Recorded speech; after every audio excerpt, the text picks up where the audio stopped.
ప్రముఖ సంగీత దర్శకుడు జీవి ప్రకాష్ కుమార్ వనక్కం. అది కంఫర్ట్గా అలా ఉండు. కంఫర్ట్. మన సినిమాలో పాటలు ఎలా ఉండాలంటే జీవి, క్లాసు పాట, మాసు పాట, ఎమోషనల్ పాట, మెలోడీ పాట, డీజే పాట, బీజిఎం పాట, ఇంకేదో పాట ఉండాలయా. ఆస్కారు పాట, గ్రామీ పాట. ఏమి టైం ఉందా జీవి నీలో? మ్యూజిక్ సిట్టింగ్ అని పిలిచి ఈ ఫిట్టింగ్ ఏంటి మహాప్రభు?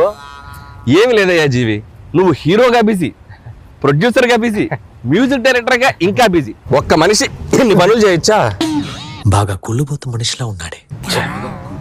ఇంత బిజీగా ఉన్న నీతో మ్యూజిక్ చేయించాలంటే మా ప్రొడ్యూసర్ కాళ్ళు చేతులు కట్టేసి పని చేయించమన్నాడు. నేనే కాస్త వెరైటీగా ఉంటుందని పాతి పెట్టేసి చేస్తున్నాను. ఆహా, ఓహో, ఏమి తెలివి మహాప్రభు. అదేదో కాస్త చప్పట్లు కొడుతూ పోవడొచ్చు కదయా. కొట్టానండి లోపల, మీకు కనపడట్లేదు. వెదర్ బాగుందయ్యా, పైగా బీచ్. నీకోసం హార్మోనియం కూడా రెడీగా ఉంది. ఒక మంచి ట్యూన్ వాయించవయ్యా జీవి.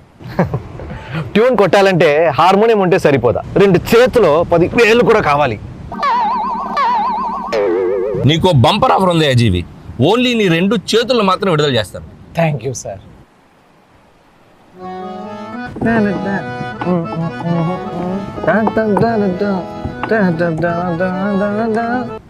అనిల్ సార్, చెప్పమ్మా.